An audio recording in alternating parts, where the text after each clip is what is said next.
आज का विशेष टॉपिक है किसी भी संख्या का अभाज्य गुणनखंड के गुणनफल के रूप में व्यक्त कैसे किया जाए। यानी एनसीईआरटी बुक का लेसन नंबर 1.2 का क्वेश्चन दिया है। इसमें हमें अभाज्य गुणनखंड विधि से उसका गुणनफल याद। देखिए पहला सवाल है 140 140 है, इसको बनाना है। दूसरे लगाएंगे तो यहाँ 70 हो जाए, फिर दूसरे लगाते हैं तो यहाँ 35 हो। अब ये दूसरे तो नहीं लगने वाला, इसमें 3 से चेक करें, 3 से भी नहीं लगेगा, 4 से भी नहीं लगा तो केवल 5, 5 सत्ते 35। अब ये नहीं लगेगा तो यहाँ लिखेंगे अभाज्य गुणनखंड बराबर अभाज्य गुणनखंड बराबर, जैसे कि 2 आया, 2 2 बार आया तो इसका स्क्वायर, फिर गुना का साइन दे, 5 एक बार आया तो उसको इसी लिख देंगे, यानी अभाज्य गुणनखंड के रूप में लेफ्ट। फिर हम दूसरा क्वेश्चन देखते हैं। 156 लिखा है, इसको 2 से लगाएंगे, 7 दूना 14 हो जाएगा, एक हाथ से 8 दूना 16, फिर दूसरे लगाएंगे तो दूना 6 हो गया और 9 दूना, अभी दूसरे नहीं लगेगा, 3 से चेक करेंगे, 3 एकम 3 है, 13 तिया 49, 13 बार में लग गया। फिर इसको लिखेंगे अभाज्य गुणनखंड बराबर अभाज्य गुणनखंड बराबर दो, दो दो बार आया है तो इसका स्क्वायर कर, फिर गुने, 3 एक ही बार आया और 13 भी एक ही बार, इसको इसी रह देंगे, यानी ये भी। नेक्स्ट 38 25, 38 25 को भी करना है। इसमें देखिए, इसमें 3 से लगेगा, सबसे पहले इसमें 3 से लगाएं क्योंकि दूसरे लगने वाला नहीं है, 3 से लगा, 3 कम 3 है, 3 दूना 6 हो जाएगा, 7 या 21 हो जाएगा, 5 तिया 15 हो जाएगा, फिर इसमें लगाएंगे 3 से, 4 तिया 12 लग जाएगा, 3 दूना 6, 5 तिया 15, फिर इसमें अब लगाएंगे, इसमें हम 3 से पहले चेक करें, 4 तो 6, 6 5 11, यानी 3 से नहीं लगेगा, 5 से लगाएं, 8 5 40, 50 25 लग गया, फिर इसमें 5 से लगाएं, 5 एकम 5 है, 7 5 है, यानी ये अब नहीं लगेगा। फिर अभाज्य गुणनखंड बराबर अभाज्य गुणनखंड बराबर, ये 3 आया है 2 बार तो 3 का स्क्वायर, 5 आया है 2 बार तो 5 का स्क्वायर, 17 एक ही बार आया है 17, यानी इसका आंसर ये होगा। फिर नेक्स्ट क्वेश्चन देखेंगे 505, सॉरी 5005, फिर लगाएंगे, इसमें 3 से तो नहीं लगेगा तो डायरेक्ट 5 से लगा, 5 और 1 पर, फिर इसमें हम लगाते हैं 5 से, देखिए 1 1 2 हो गया, 2 हो गया तो फिर इसमें लगने वाला नहीं है तो इसमें हम लगाएंगे डायरेक्ट 7 से चेक कर, 7 से लगाते हैं, 5 से लगेगा नहीं, 7 दूना 14, ज़्यादा हो तो 7 एकम 7 लगाए, 3 आ गया तो यहाँ 4 बार में लग जाएगा, फिर यहाँ 3, फिर नेक्स्ट इसमें फिर अब हम 7 से चेक, 7 दूना 14, 3 नहीं कटेगा, 11 से लगाते, 11 के में 11, 12 13 14, 11 तिया 35, अभी पूरा लग गया। इसमें भी हम अभाज्य अभाज्य गुणनखंड बराबर 5 भी आया है 1 को, 7 भी आया है 1 को, 11 भी आया है 1 और 13, यही इसका आंसर है। फिर अब नेक्स्ट नेक्स्ट क्वेश्चन है 7429, यानी 7429 है अगला क्वेश्चन। इसमें देखिए ये गड़बड़, 7429 नहीं 7429, यही है। इसमें सबसे पहले हम 2 से लगाएंगे, नहीं लगेगा, 3 से भी नहीं लगेगा, 4 से तो लगभग नहीं करेगा, 3 से भी नहीं लगेगा, डायरेक्ट ये 17 से लग जाएगा, 17 से लगाएंगे तो 43 बार में लग जाए। ये बड़ा सा नंबर है, इसको चेक करने के लिए बार बार गुना करना पड़ता है, अब नहीं लगेगा तो अभाज्य गुणनखंड बराबर 17 गुने 43, यही इसका आंसर है। दूसरा क्वेश्चन देखते हैं। दूसरा क्वेश्चन कहता है पूर्णांकों को निम्नलिखित युग्मों के एचसीएफ और एलसीएम ज्ञात कीजिए, यानी इसका एचसीएफ और एलसीएम ज्ञात करना है। अभाज्य गुणनखंड भी, जैसे पहले लिखेंगे 26, दूसरे लगाएंगे तो 13, और फिर इसमें 91 लिखेंगे, इसमें भी हम 7 से लगाते हैं, 13 सत्ते 91, 26 है, 26 में लिखेंगे 2 गुने 13 आया, इसके बाद में 91, 91 में 7 गुने 13 आया। देखिए एच सी एफ यानी एच सी एफ जो दोनों संख्या में रहता है, तो इसमें 13 है दोनों में, इसमें 13 है, 13 इस दोनों संख्या, यानी एच सी एफ कितना हो जाएगा, एच सी एफ हो जाएगा 13, और एलसीएम हो जाएगा, यानी 13 तो है ही है, और जो बच जाता है संख्या,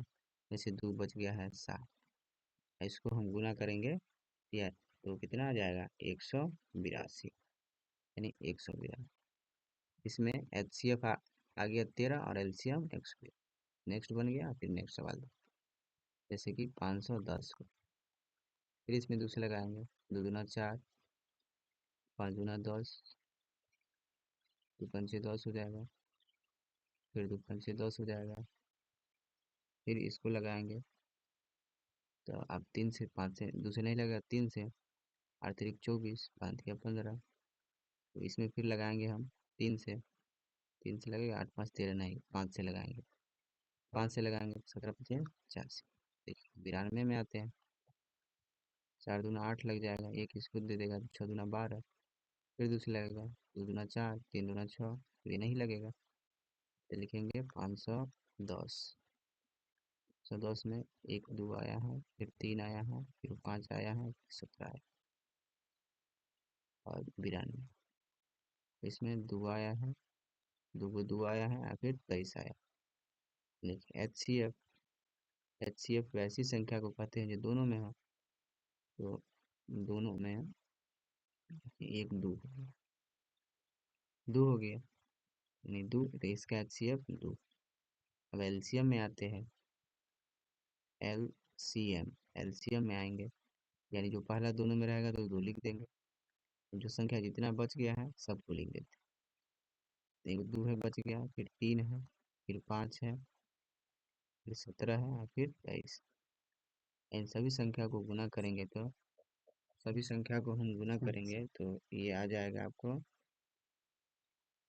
ये आएगा 23,460, 23,460 हो जाएगा सब, सारा संख्या को गुना करने में, जैसे कि 3 दूना 6, 6 दूना 12, 12 पंचे 60, और फिर जितना 60 में 17 से गुना करेंगे, फिर जितना आएगा उसमें उतना से गुना करेंगे तो इतना आएगा। फिर नेक्स्ट आप देखो, नेक्स्ट है 336 में, फिर दूसरे लगाएंगे, 2 एकम 2, 6 दूना 12, 8 दूना 16, फिर दूसरे लग जाएगा, 8 दूना 16, 4 दूना 8, फिर दूसरे लगेगा 4 दूना 8, 2 दूना, फिर दूसरे लगेगा ये 2 दूना 4, 2 एकम 2, अब इसमें 3 से लगा, 7 या 21, 54 आ गया, 54 को दूसरे लगाएंगे, 2 दूना 4, 7 दूना 4, अभी 3 से लगेगा, 9 तिया 27, फिर 3 से लगेगा, 3 इसमें हम H C F H C F पहले लिखेंगे हम इसको 336, 336 में 4 गो 2 आया, और एक ठो 3 आया, और एक ठो 7, फिर 54 करेंगे, 54 में एगो 2 आया, और 3 गो 3 आया, इसमें एच सी एफ पहले अब लिखना है, एच सी एफ हो जाएगा, यानी जो दोनों संख्या में रहता है, यानी जो दोनों में रहता है, देखिए इसमें दोनों में देखिए क्या, एक 2 है, 2 मैच कर रहा है, फिर इधर 3 मैच कर रहा है, और बाकी नहीं है, तो यानी दुइयों की संख्या है, 2 गुने 3 कितना होगा, एच सी एफ 6, 6 है। अब एलसीएम लिखेंगे, यानी एलसीएम यानी ये एच सी एफ में जो 2 गुने 3 तो ऑलरेडी है, और जो बच गया है तो क्या 3 गो 2 है, 3 गो 2 लिखते हैं, और फिर 2 गो 3 भी बचा है, और फिर एक ठो 7, यानी इस सब को हम गुना करेंगे तो कितना आएगा, 30 24 आप गुना करके इसको चेक भी कर सकते हैं। इस तरह से दूसरा सवाल भी कंप्लीट हो गया, अब तीसरा नेक्स्ट पॉइंट है अब तीसरा, अभाज्य गुणनखंड विधि द्वारा निम्नलिखित पूर्णांकों एचसीएफ और एलसीएम किया, यानी एचसीएफ और एलसीएम लिखा। सेम तरीका है, ये सिर्फ 3 गो संख्या है। जैसे कि पहला है 12, 12 को फिर ले लेंगे, 6 दूना 12 हो गया, फिर दूसरे द्वितीय 6 हो गया, अब नहीं लगेगा, आप 15 को ले, 3 से लगाएंगे, 3 5 से 15, 21 को ले लेते, 3 सत्ते 21। तो पहले लिखेंगे एच सी एफ, पहले इसका हम एच सी एफ हो जाएगा, सॉरी एच सी एफ। फिर यहाँ आप 12 पहले, तो 2 गुने 3, अब देखिए इसका फैक्टर करना है, 15 आ गया, 3 गुने 5, 21 है, 21 के 3 गुने 7, यानी फैक्टर है। अब इसके बाद एच सी एफ इसका है, एच सी एफ और एल सी एम बताना, एच सी एफ और एल सी एम बताना। तो एच सी एफ यानी जो तीनों संख्या में है, तीनों में देखिए सबसे पहले 3 है, 3 है, तो एक तीन ही संख्या जो तीनों में है, तो इसका एच सी एफ हो जाएगा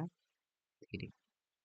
और एल सी एम जो बच गया है, तो पहले तो 3 लिख दिए, और 2 को 2 बचा हुआ है, फिर 5 है, फिर 7, यानी सबको संख्या को गुना करेंगे तो आएगा 420। 420 इसका एलसीएम होगा और 3 इसका एचसीएफ। फिर अब नेक्स्ट दूसरा सवाल देखते हैं, पहला बन गया, दूसरा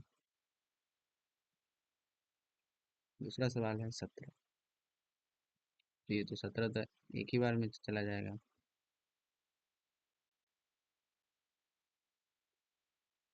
17 से लगाएंगे सिर्फ एक ही बार, 23 भी एक ही बार में जाएगा, और 29 भी एक, 29 है ना, 29, ये भी संख्या 29 एक ही बार में, यानी एक आता है, तो इसको हम ऐसे भी लिख सकते हैं, जैसे कि एच सी एफ हो गया, एच सी एफ सारा में एक है, यानी जो इसका एच सी एफ हमेशा एक ही है। एलसीएम है, तो L C M, L C M में हो जाएगा 17 गुने 23 गुने 20। इन सबको गुना करेंगे, आएगा 11 33 9, इसको गुना करके चेक कर सकते हैं, यानी H C L C M आ जाएगा इतना, और एच सी एफ आ जाएगा 1। फिर नेक्स्ट सवाल देखिए, जैसे कि 8, 8 में लगाएंगे, 4 दूना 8, फिर से 2 दूना 4, 2 एकम 2, 9 है, 3 से लग जाएगा, 3 तिया 25 है, 25 से तो 5 से 25 हो गया। 8 में देखिए, 8 में लगाए हैं, तो 8 में आया है 3 को 2 आया, और 9 में आया है 3 गुने 3, और 25 में आया है 5 गुने, तो इसमें एच सी एफ निकालना है, H C F, H C F लिखेंगे, क्योंकि देखिए इसमें कोई भी संख्या मैच नहीं कर रहा है, इसमें भी 3 नहीं है, इसमें भी 5 नहीं है, तो इसका ऐसे में एच सी एफ हमेशा एक ही होता है। और एल सी एम, अब एल सी एम यानी सारा संख्या को अब लिखना पड़ेगा, 3 को 2 आया है, फिर 3 आया, फिर 5 गुने 3, इन सभी संख्या को गुना करेंगे तो हमको कितना आ जाएगा, 1800। 1800 इसका आंसर है, यानी 8 9 और 25 का एच सी एफ एक आएगा, और इसका एलसीएम 1800। फिर नेक्स्ट क्वेश्चन देखते हैं। नेक्स्ट क्वेश्चन है कि एच सी एफ, ये जो संख्या है इसका एच सी एफ 9 है, और इसी संख्या का हमको एलसीएम पूछ रहा है, तो इसका सूत्र होता है एच सी एफ, गुने एलसीएम बराबर बराबर दी बराबर दी गई संख्याओं संख्याओं का गुणनफल, गुणनफल ये सूत्र होता है, इसी पे बैठा देंगे, जैसे कि एच सी एफ कितना है, 9 हमको निकालना क्या है, एलसीएम, तो एलसीएम नहीं पता है, एलसीएम, एलसीएम दी गई संख्या इतना इतना दिया है, यानी 306 गुने 600, यहाँ पर हम लिखेंगे, इसमें 9 में एलसीएम से गुना करेंगे तो 9 एलसीएम, देखिए 306 और 657 दोनों को गुना करेंगे, आएगा 20 10 42। और एलसीएम तो लिखेंगे अब यहाँ एलसीएम बराबर 20, 10, 42 बटे ये 9 से इसमें भाग। एलसीएम बराबर इसमें हम 9 से जो भाग लगाएंगे आ जाएगा 22, 33, 8, यानी 22, 33, 8। इसको हम भाग लगाएंगे, इसको भाग लगाएंगे, यानी तो ये इतना बार में ये कट जाए, तो यही इसका एलसीएम हो जाएगा, आंसर हो जाएगा। यानी जो संख्या है उसका HCF 9 होगा, एलसीएम 22, 33, 8। फिर अब नेक्स्ट देखते हैं। इसी तरह से इस चैप्टर का 1.2 भी